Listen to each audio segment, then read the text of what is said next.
So you need to lead through the uncertainty with confidence that some of the certainty comes through doing. Well, because the CTO is going to be looking exclusively at technology. The CPO needs to factor in every single aspect of the business as it relates to the success, the long-term success of this product. The biggest challenge with product management that I had personally in the startup world was that people didn't know what product management was. So a lot of what I learned around product management was not explicitly taught as this is the way that you need to do things, saying the product manager is the CEO of the product.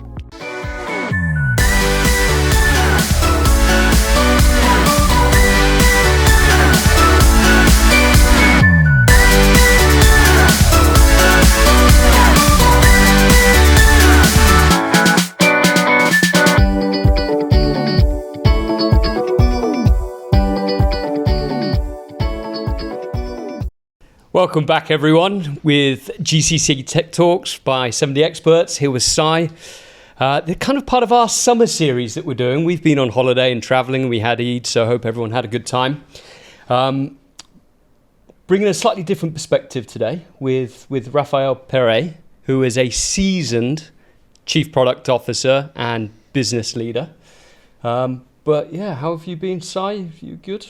Well, very well. I feel like I'm out of touch a little bit. So do I. Yeah. I sort of feel my brain's Bit rusty. I need to get back in a bit of a shakedown. So, but it's a good one to introduce to. So, Raphaël, thanks for joining us on the podcast today. Welcome. Well, thank you so much for having me. Brill. So, I guess where we tend to start is a little bit about who is Raphaël. I know your background's in product and you've worked for some big organisations that I'm sure we'll get into, and now you're in Dubai for the second time because we had a brief conversation off air. But yeah, a little bit about yourself, where you grew up, what you've been doing, and maybe your journey into being a product leader. Sure, with pleasure. So I'm French, although the accent doesn't give that away. And the reason why I don't have that accent is I'm an expat kid, which is what brought me to Dubai 30 years ago, where I spent a little bit of my childhood. And my best childhood memories are camping in the desert. Yeah. And also one of the big drivers for why I wanted to come back. So we may have crossed over. We may have crossed over and met each other at some point. Maybe in some, Because we were at 94, 93, 95. I was there at the same time. Maybe Wadi bashing or June bashing, we may have bumped into each other. Definitely. Well, it was a much smaller world, community. It was a small world, back then, right, as well. Yeah, such a small community. Everyone knew each other. I knew everyone from the other schools. It's much more difficult now because it's grown into the metropolis that it is. Yeah. And so then studied in France, being French, engineering.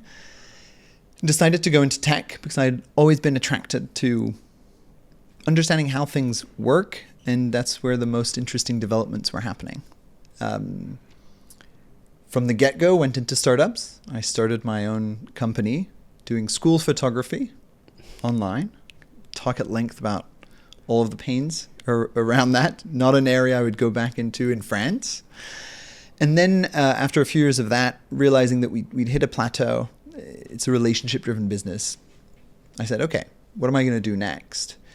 And looked at jobs across the big tech guys and saw this job called product manager at Google.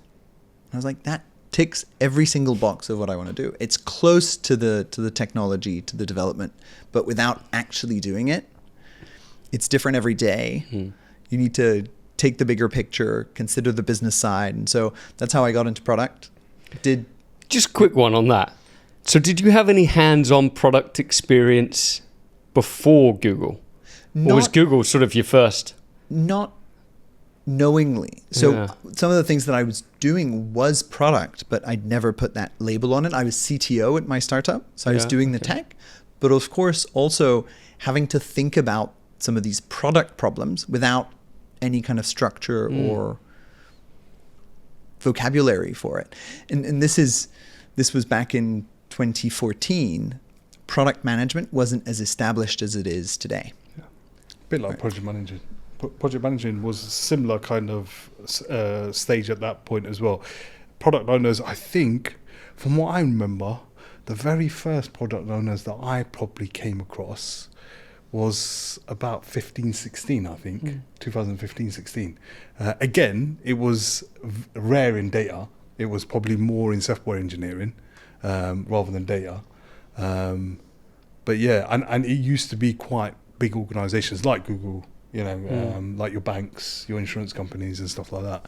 I think that's when it kind of started to take off, shall we say. But I won't cover everything that you're going to cover. But yeah, that's the kind of era that I think product owners started to kind of become a title, a job title, a proper job title. I think Google might have been one of the first, actually.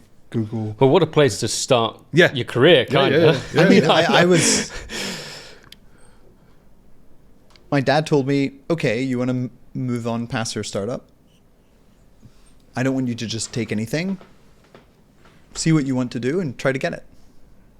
And so I went for Google, not realizing that I would get in. And got in, and then fascinating time, fascinating company. Some of the smartest and nicest people I've ever worked with. And then when you move on after that, you realize that the people that you were complaining about at Google, you would hire them in a blink of an eye. The power of perspective. And so after 3 years there, working on a number of B2C, B2B, everything around Android enterprise, security, working with the Google's internal security team as well, which is fascinating, some of the best people in the world. And then I decided to move to Asia to see a different part of the world and moved to Singapore. Brilliant. Back to the startup world.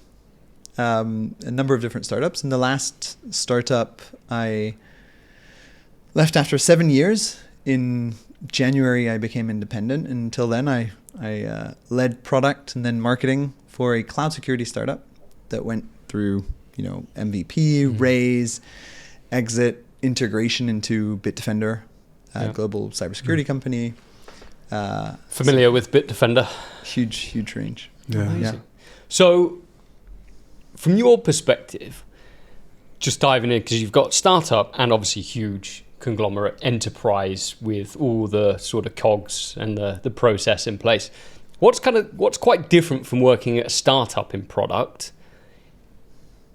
How does that compare to somewhere like a Google, where I assume everything was, it's not all set in stone, but at least you've got some frameworks and some good people to go work with?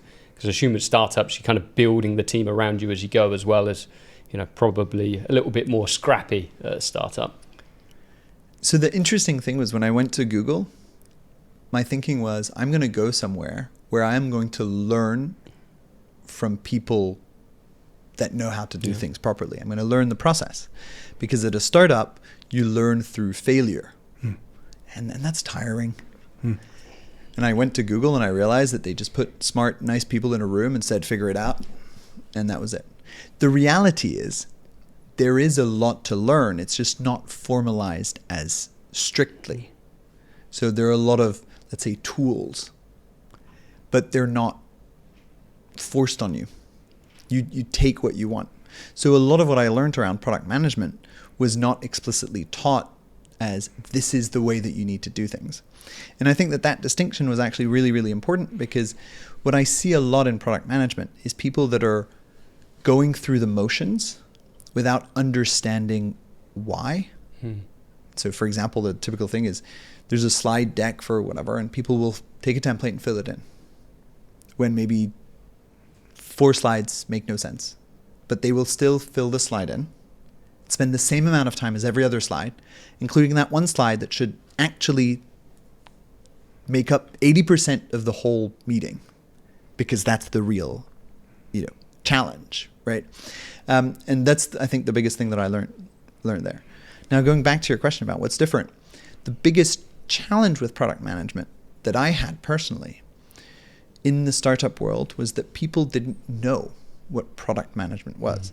And I want to first establish a distinction, because there's product management and there's product owner. And there's Scrum Master, and there's all of these different words that were all very new at the same time and mean different things.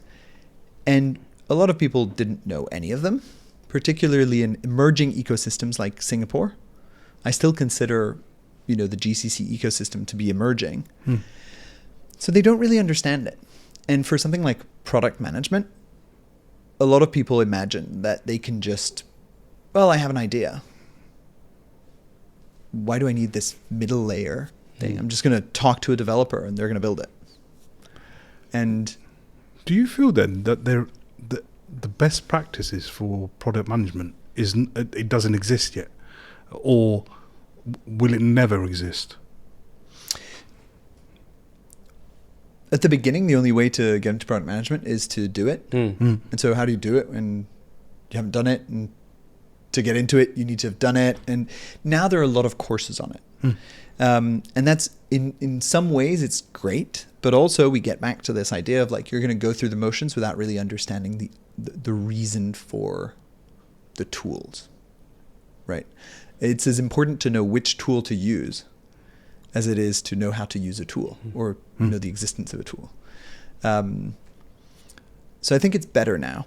But with AI, we're getting to a whole new area because the cost of execution is going down so dramatically that we're going to come back to an area where you're going to have to figure out, what are you building? Like, why are you building it?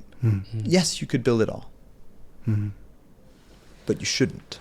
I think let's park the AI because I think we're going to get into that a little bit more. There's one other question that's burning for me to ask, is around, like, you were in France, then you went to Asia, then you over here.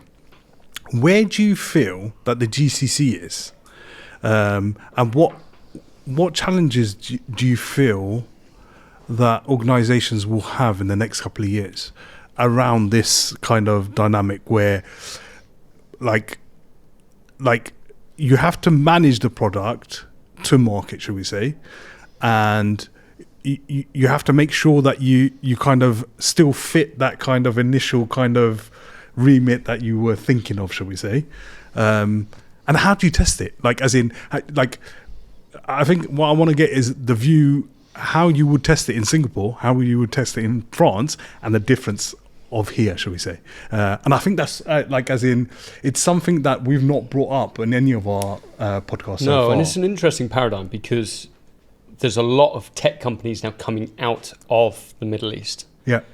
I know I've got a friend who works for a unicorn, right? And there's a lot more investment, there's a lot more eyes in the region, but do we have the skills and the people and the framework and the experience here? Which kind of ties into your question, is how does that differ across those different geos? Yeah, I think it's more, I'm trying to drive at where you feel, like, as in where you feel the GCC is around product, and what you see the next 2 years being, and what things that certain people like our viewers could do in order to kind of progress it at a faster pace, should we say. Yeah. I think it's a fascinating subject because I think there is a significant gap between perception and reality, which I think is common in the region for so many things.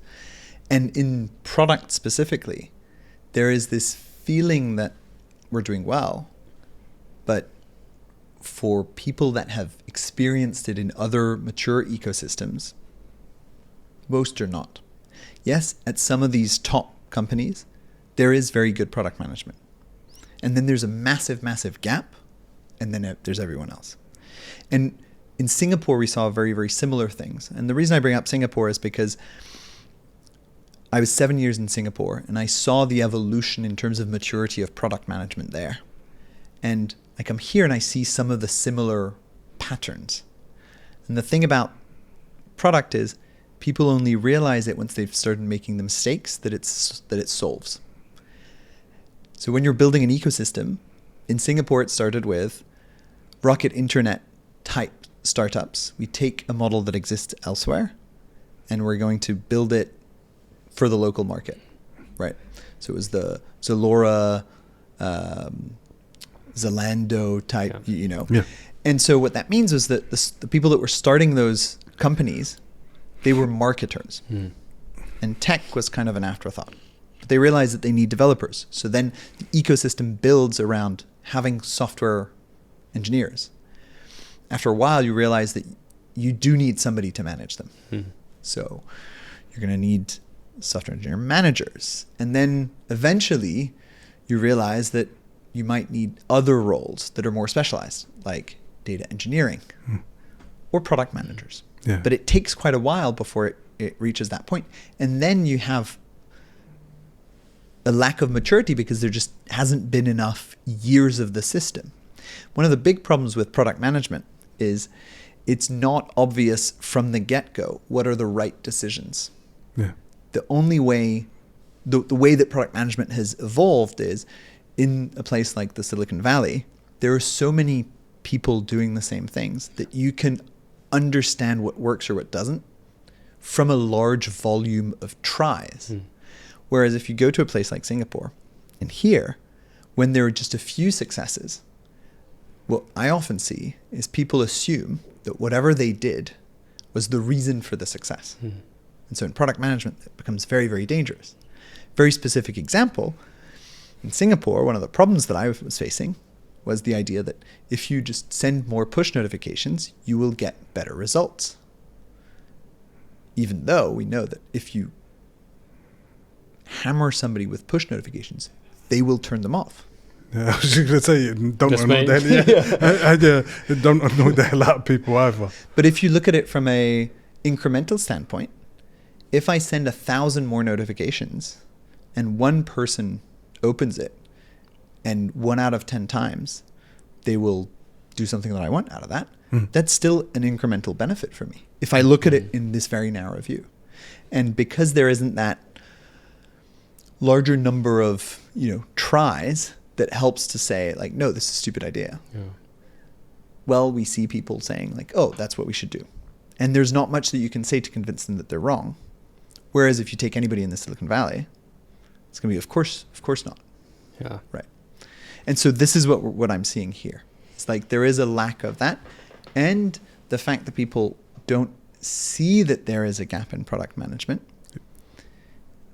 is the biggest challenge. What do you see the role as a product, maybe more of a chief product officer rather than just a product manager? How do you see that role? Because you're talking there about, understanding market trends, market data, understanding what the industry is doing as a whole, probably understanding, what's the business strategy? What is the ultimate goal rather than just, we need to build this app, let's go build it, or this product, which is very narrow, feature function type approach. But where do you stand with all of that, and does it change between startup and big company? Do you know what? Can we just clarify one thing that I think it will be really, really important is what's the difference between a product manager and a product owner? I think that do that first. First and then yeah. Put my question for afterwards. Then it makes sense. It will lead on to this definitely. Yeah. So the product owner is a concept from agile methodology, and it is not actually a kind of job description, but it is a role. So one of the roles, it could be assigned to anybody. That's what I mean by role. And it is extremely tactical. It's very, very close to the software engineering, and they're looking at the details. Product manager is more strategic. Now, the reality is it's such a broad role that it'll be defined differently in every single organization. I've worked in some organizations where they say there's a technical product manager. In my mind, they should all be technical.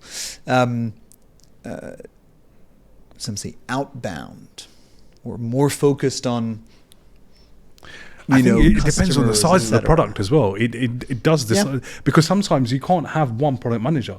You might have multiple for different areas of the product. Yeah, exactly. Yeah, and you might have one for each product as well that you're operating as well, or you might have one for 2 or 3 products, and then one is much bigger, and you have one for that. Shall we say? I think that clarity. I think it was more for the viewers than us. Shall we say? It helps me as well. I don't work in products, so cool.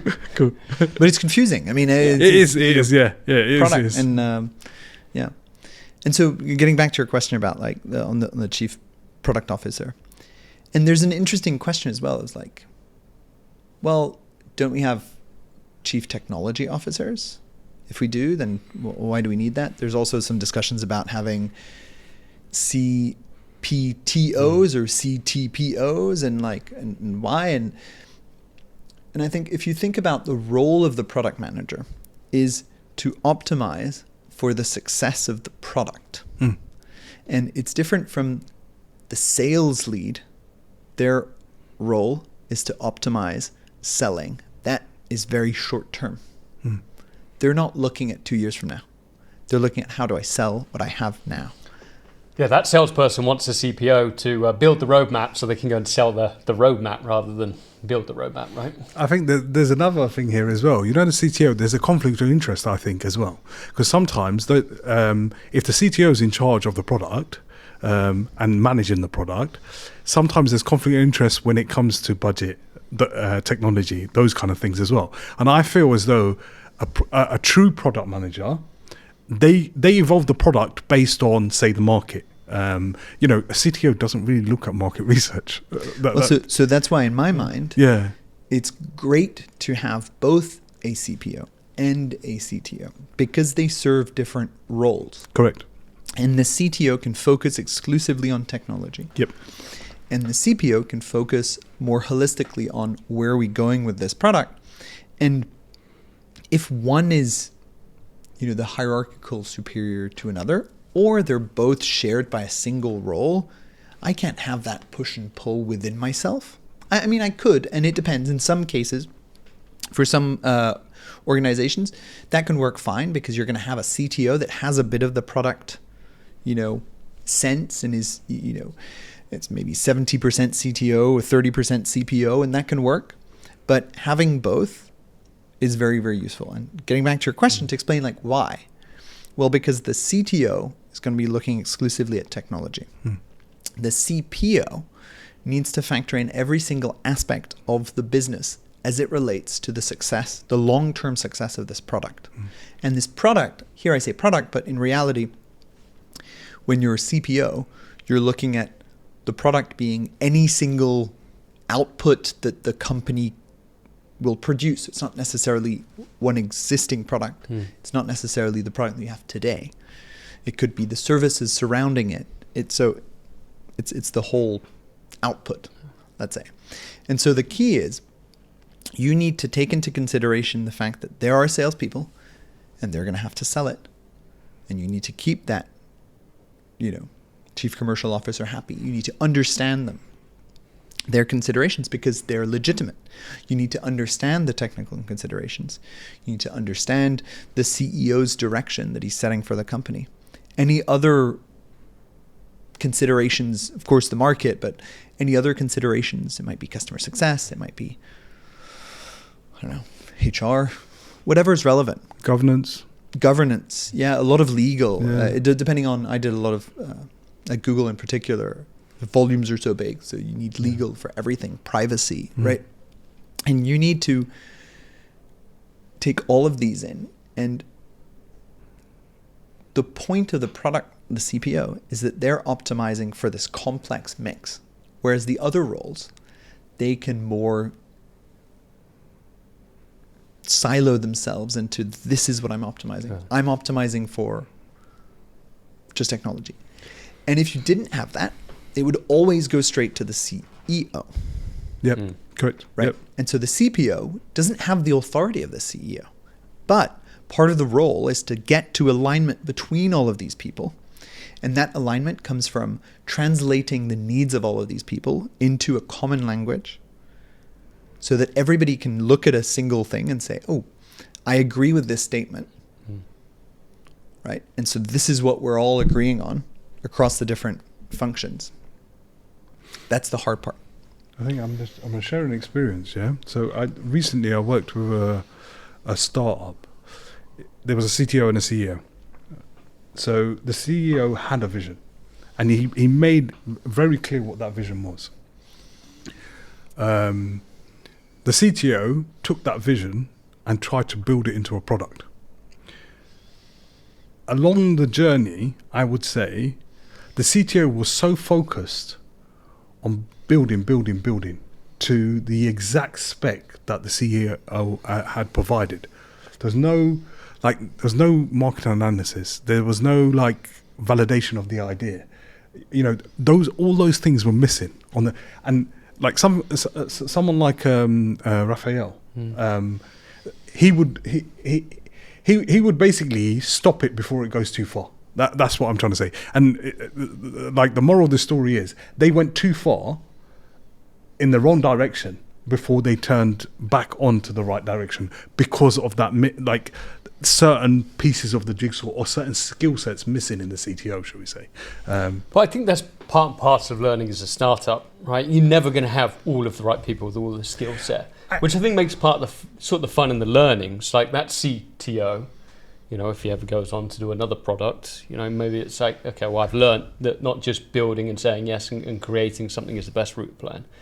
I think, you know what, more than anything, I think in my mind is, you know, when startups have that lack of experience, reach out and try and find someone to kind of give you, you know, a little bit of a direction as to if you are, because one of the massive lessons that I learned out of that scenario was that it's better to kind of sidestep and say, right, guys, are we going in the right direction, and kind of have a reflection like you were talking about, rather than carrying on down this journey and even getting to, you know, the end of 2 sprint cycles, shall we say. That reflection is so important. But if it, like, as in what I'm trying to kind of get at, there's a lot of founders here in Dubai, in Dubai and the GCC. What I'm trying to kind of get the message across is, don't always think that it's wrong to ask that question, you know, and question early, shall we say, because it could, number one, it could save you time. Number two, it could save you a hell of a lot of tokens, from what I saw, and a lot of money as well. I think. Go on. One thing I want to jump in there is I love analogies. So I'm going to use an analogy. Yeah. It's very local. If you wanted to build the Burj Khalifa, you're going to look for specialists. Somehow, people don't think about doing the same thing when they're at a startup. They think, like the simple version that I said, I have an idea. I'm going to get somebody that I'm going to get a builder, and the builder is going to build it. So you're going to get a bricklayer, and you're going to tell them, here's this drawing of the Burj Khalifa, build it for me. And guess what's going to happen? Exactly what you expect, right? It's going to be an absolute mess. Instead of saying, this is what I'm trying to build. What are the things that I need to understand about it in order to even make any inkling of progress? And then you're going to realize just how deep the rabbit hole is. And I don't know all of the specialists, but I'm pretty sure that there is a specialist of every single kind, including simple things like the plumber for the Burj Khalifa is probably a very, very different type of plumber as the one that we, right? They built your villa in Dubai. Yeah, exactly. Because like at 800 meters high, like how do you deal with water pressure? And so things like that, right? And I give that example because it's so obvious that you wouldn't build the Burj Khalifa without the specialized tools, even though you don't know who the specialists are. And that's my point. I'm not expecting you to know who the specialists are. I'm expecting you to understand that there is this unknown. And your job as the CEO or CTO is going to be to identify where are the areas of risk that I need to go and find help for. And there are plenty of places you could find help. You can find help in books. You know, for product management, there are a lot of books. They're great books. You can go to advisors. You can go to your VCs, your accelerators, your peers, of course, right? There's so many places you can go. I think even in this region specifically, there's so many networking events where you get to meet good, smart people that have done the work. I think that's the message I wanted to get across. Honestly, you worded it a lot better than me, but that's the kind of message I wanted to get across.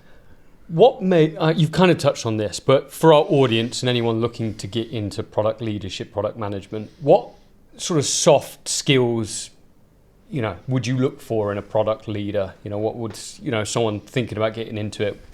And transferable skills. Yeah. Yeah. You know, because it looks like a bit project management, relationship management, you know, understanding how to code is probably pretty... So there are a lot of elements that are helpful. There's a lot of, you know, essentially because product management, there was I think a blog post a very long time ago saying the product manager is the CEO of the product. And sometimes that was misunderstood. But the point there is they're ultimately responsible for the success of the product, which means there is nothing out of scope. That's the key point here. There is nothing out of scope. What that means is that there are a lot of skills that will be required. Sometimes it's going to be understanding legal and privacy stuff. Sometimes it's going to be understanding code, knowing where to push back on engineers because they're giving you a timeline that's just way too long. Often in all of those cases, you'll realize that it's a lack of understanding. There's something that was dropped. It's like, well, wait. You didn't understand that what I was saying is this part, I'm okay with it being throwaway. But we need it quick and dirty. This part, we need to build it for the long term, right? Or actually my legal risk, like, no, you don't understand that this is the part that I think has actual risk. And that's what I'm asking you to, your opinion on as a lawyer, not in general, like on GDPR. Yeah. Right. Like, and so all of those things will be helpful. However, the things that come back most often are it's a relationship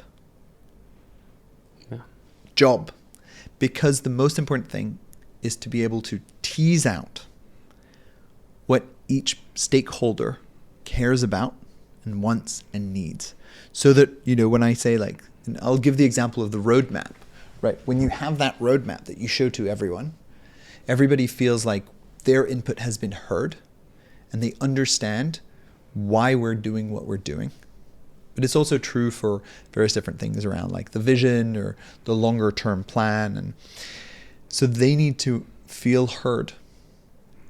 In order to do that, you need to really listen. You need to be able to tease out, like when that CEO says, here's my vision, you need to be able to tease out the part that matters from the part that is just a specific example that they gave to try to make it clear, right? When they say, I want to build the Burj Khalifa, it's like, wait, okay. You want to build a really, really tall building? You want to build the tallest building in the world? You want to build something that's like, wow? Like, which is it? Which combination is it? So that we can get to the actual core of what you care about. And then you're going to go to engineering. It's like, what's the actual problem that you have with this? Oh, it's impossible to maintain. It creates too much tech debt. It's like, okay, why? Tell me. Let me understand. To the customer, I want this feature. But what exactly is it preventing you from doing? Or what's the pain? Or, so teasing all of that requires relationship skills. That's the first thing. And then the second big point is, how do you deal with uncertainty to create certainty for everybody else? So, I mean, it's the right time, in the region to talk about that, right? Like, uncertainty is everywhere. The point is, and I've actually had to redirect somebody that I worked with as a product manager, because product management wasn't for them. Because they couldn't figure a way out of the uncertainty. And you're in a world where you don't know if the customers are going to want it. You don't know if you can build it, how long it's going to take. Should we do it this way? Should we do it that way? You need to convince others, but you're not convinced yourself. Like, there's so much uncertainty. And if you drown in that, then you're never going to be a successful product manager. So you need to lead through the uncertainty with confidence that some of the certainty comes through doing. That doesn't mean recklessly saying, hey, my way or the highway. Right? But it means understanding that part of it is going to be saying, this is the way that we're doing it, and here are the reasons why. And being, of course, willing to change along the way if necessary. But you need to lead the charge. And that's really, really difficult when you know better than anyone else just how wrong you could be. Yeah. I think part of it as well, because we build product ourselves, so we're in the process of building a product. I think a lot goes into it, and the team feel like, okay, we're doing so much, but and hearing back, okay, look, this is what the customers are saying, and feeding that back to the team as well to keep everyone motivated, I think super important. Because I think you get drowned in, sprint cycles and feature requests, and us as business leaders saying, we want to add this, we want to do this, but then taking a step back and say, look, this is what we've delivered, this is the impact, this is the revenue that we've generated, this is the customer feedback. So, oh yeah, we have actually done quite a lot, when it feels like we actually haven't. I think that's what we found building our product is just feeding those small incremental wins back to the team to say, look, we're not like this, but we are going in an upward trajectory. Timing wise, we haven't got too much time, but I want to touch on how AI is going to change the product teams as a whole. We work in data. We're already seeing it, with technology and vendors coming out. Okay, are they going to replace data engineers, because you can basically vibe code the entire data pipeline and build dashboards and do all that? How do you see it from a product standpoint and a product team when you're looking at the future? There's only so much that we can confidently say about the future.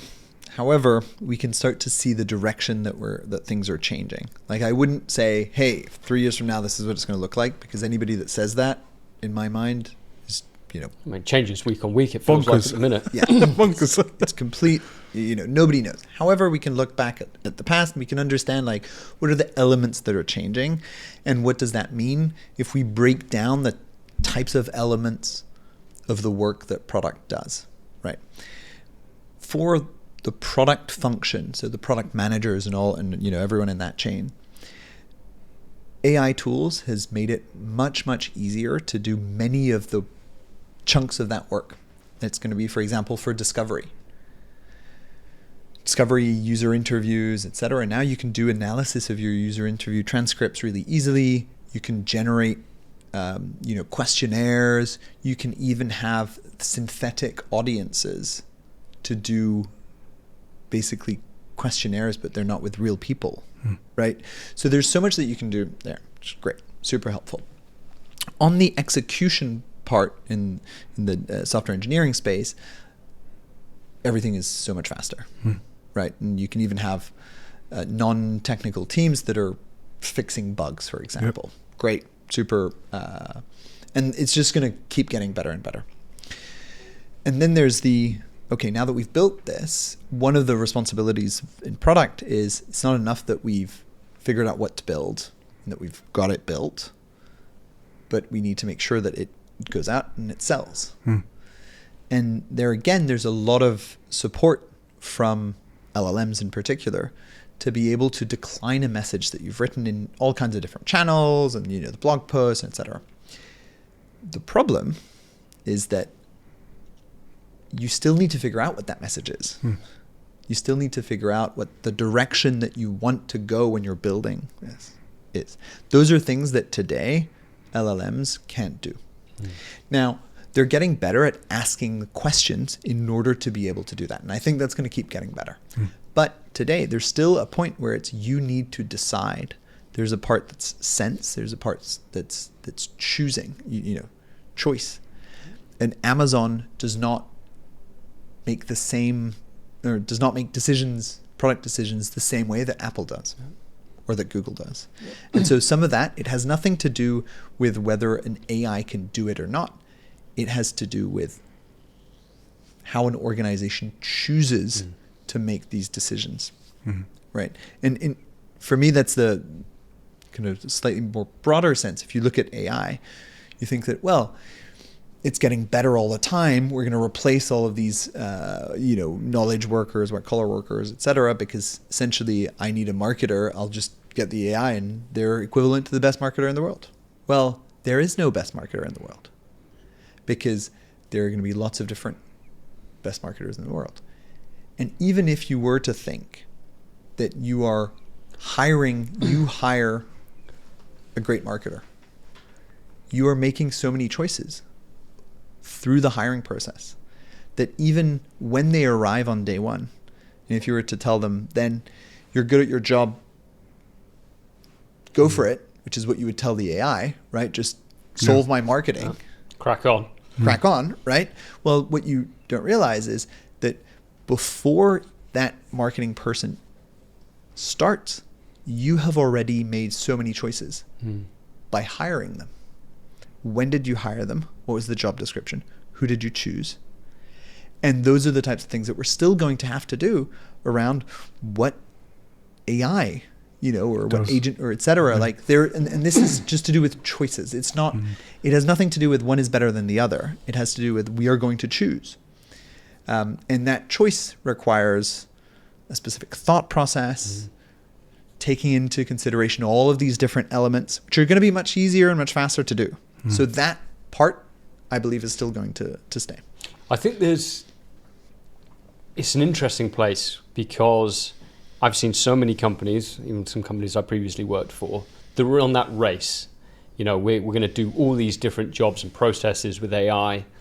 You saw, you know, especially in the tech sector in Silicon Valley, the amount of, you know, layoffs that were happening replaced by AI that are now coming back and rehiring people. And you see customer feedback going, you know, I don't want to, this AI chatbot that I'm now dealing with when there was a person doesn't give me the information. As becoming a very friction, there's a lot of friction between it. Because like you say, it has a skill and it knows some stuff, but not how you operate as a company and your culture and all these different small bits. And, you know, even just the small conversation you have with a human rather than, you know, people understand when they're talking and pick up the phone and it's not a human. It becomes frustrating at times because there's questions you ask that the AI can't answer, you know, and you kind of go in a loop. So it's in that interesting space now where AI is going to save costs, but at the same point, it's, you know, I think there was probably a bit too quick of a race to go and replace too many jobs with AI at one point. I think there's a couple of points there that, like, I think are really, really interesting. Is I feel, and Tom touched upon it already as well, I feel as though everyone's on the race for automation, right? Okay. But decision making is not something that we can have confidence in so far, thus far, shall we say. And I think decision making is really hard. It's a really hard one to automate. And I think if you looked at some of the agents that are out there now at the moment, if you ask it to make a decision for you today, as in 10:05 p.m., it will make one decision.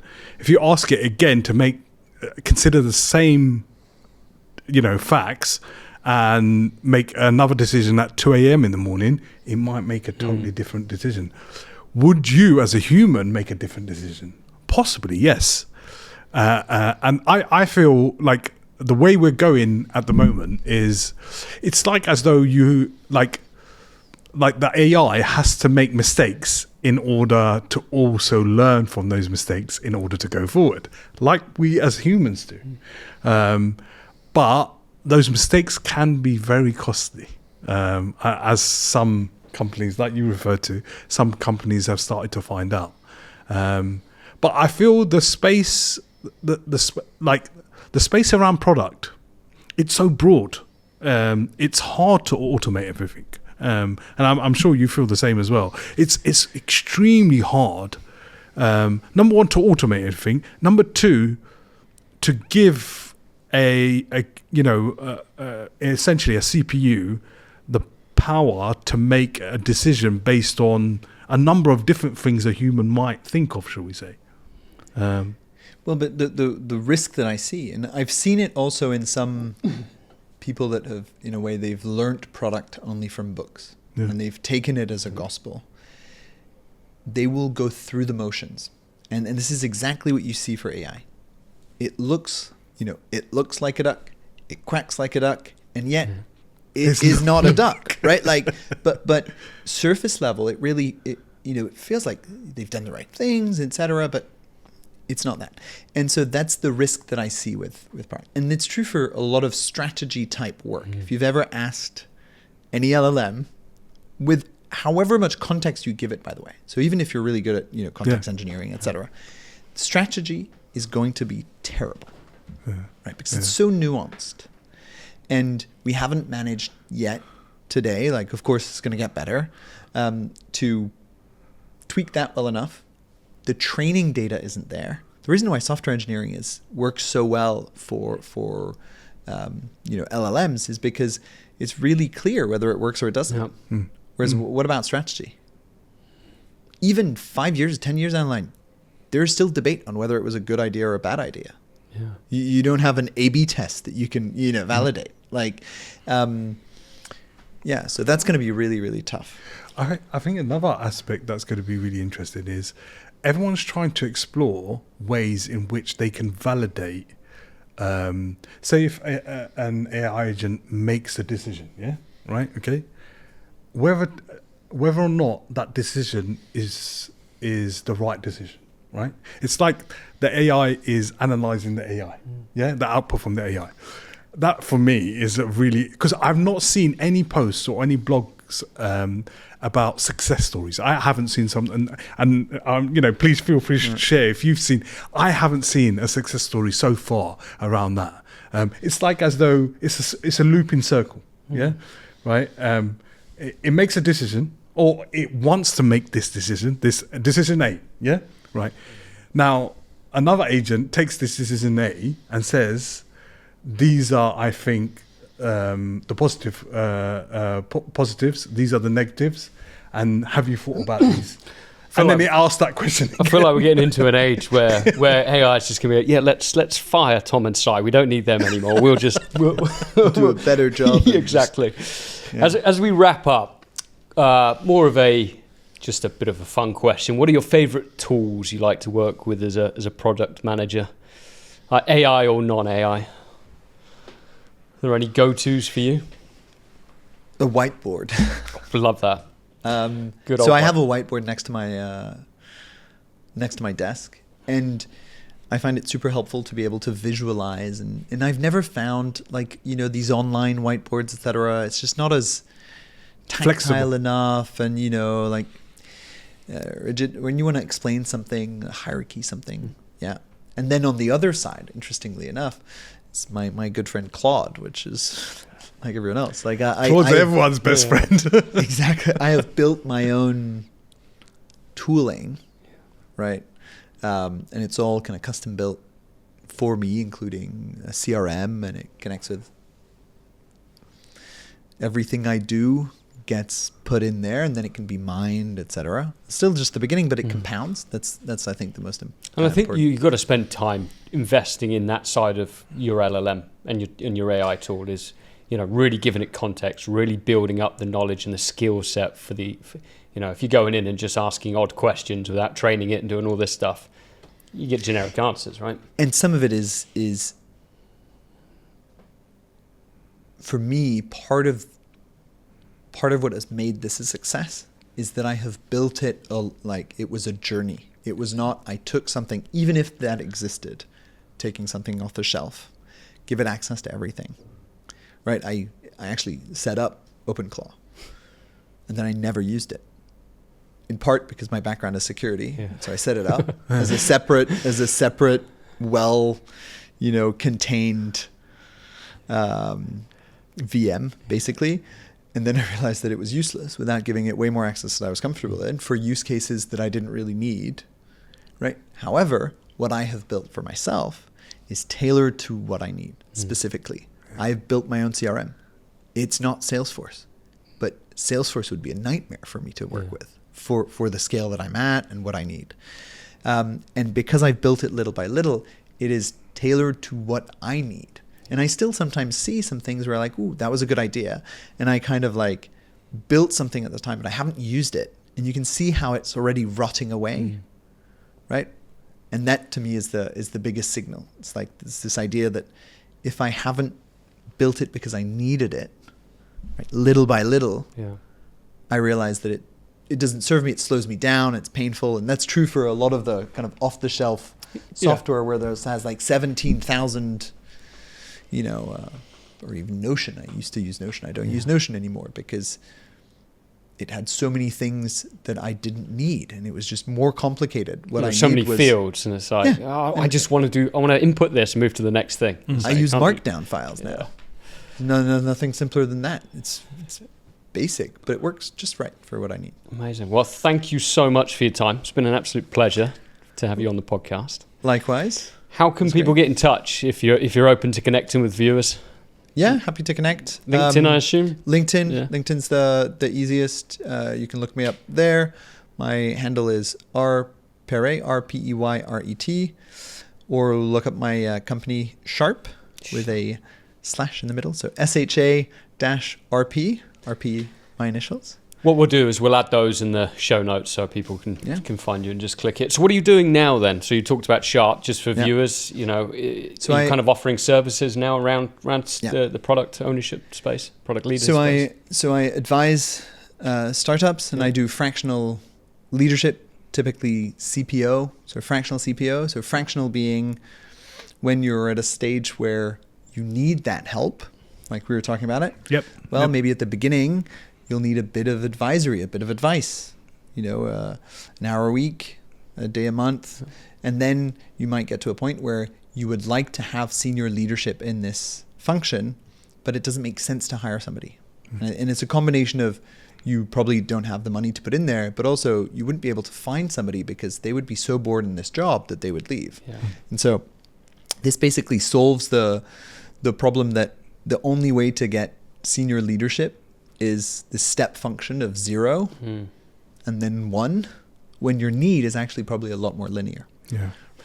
Bro, well, in that case, everyone that's listening and watching down the lens, if you're in need of product advisory, please get in touch with Raphaël. I'm sure he'd be more than happy to entertain conversations. Or just grab coffee here for anybody in the UAE. It'd be great. Bro. Thank you so much, Raphaël. It's been a pleasure, honestly. Thanks. It's been an enlightening conversation. Yeah, it's fun. Yeah, I learned a lot, which is always a good thing. When I leave this chair, it's like I want to learn something. I've learned something today. Bro, good Si. Thank you so much. Thanks, everyone.